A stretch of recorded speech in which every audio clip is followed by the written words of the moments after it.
Welcome back to my channel. This is day 4, I believe. So if you didn't know, I'm doing 38 questions, 38 days leading up to my 38th birthday. And I've asked my viewers and friends and people who are part of my community to submit questions to me that I will be answering. And so today's question comes from Ariel. What is my number? As if I ain't giving that to you. Okay, here's her real question right here. Okay, an interesting thing that has happened to me each year of my life. Okay, all seriousness, I would never be able to do this. A couple of reasons. One, no one remembers every single year of their life, okay? No one does.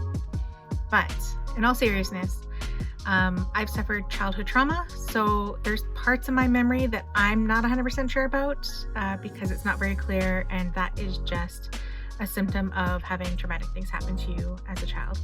And so I can't answer that.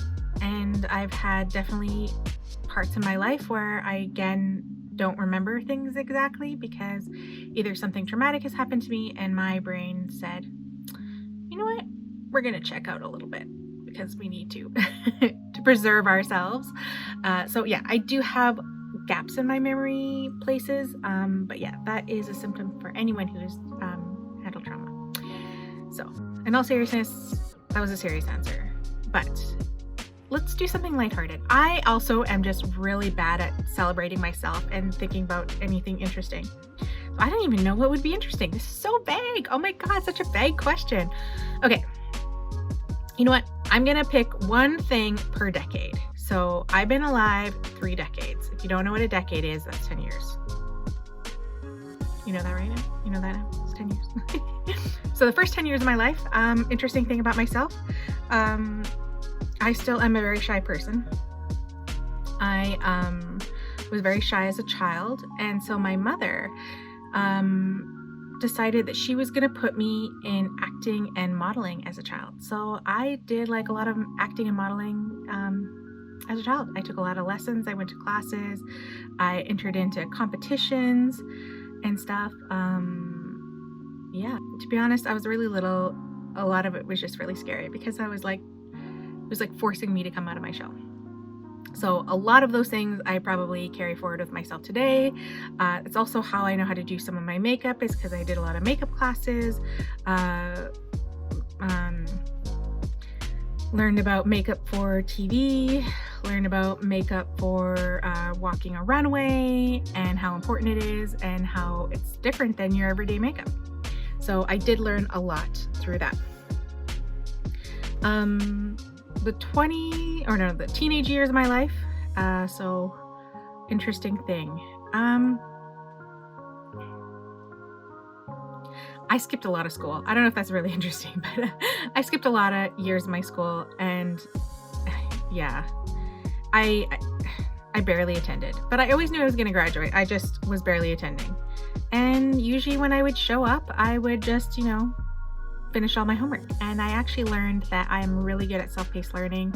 Classroom settings do not work well for me, especially when I'm learning. I'm very learn at your own pace, because I have these periods of my life where I'm like really productive, and then times that I'm like not so productive. So for me, self-paced learning really, really works for me. So because of that, when I was in grade 9, I actually lived in Ontario at the time. I went to school in Toronto.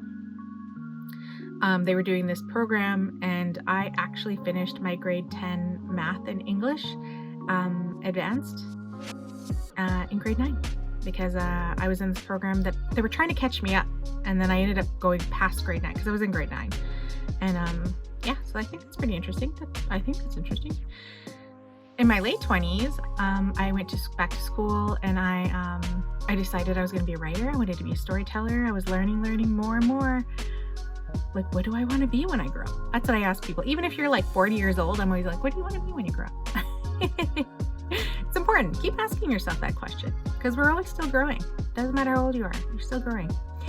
And so, yeah, I think an interesting thing is I was able to apply and was accepted in this internship program where I got to live in Washington, D.C. for actually, no, it was 4 months. It was 4 months I lived there.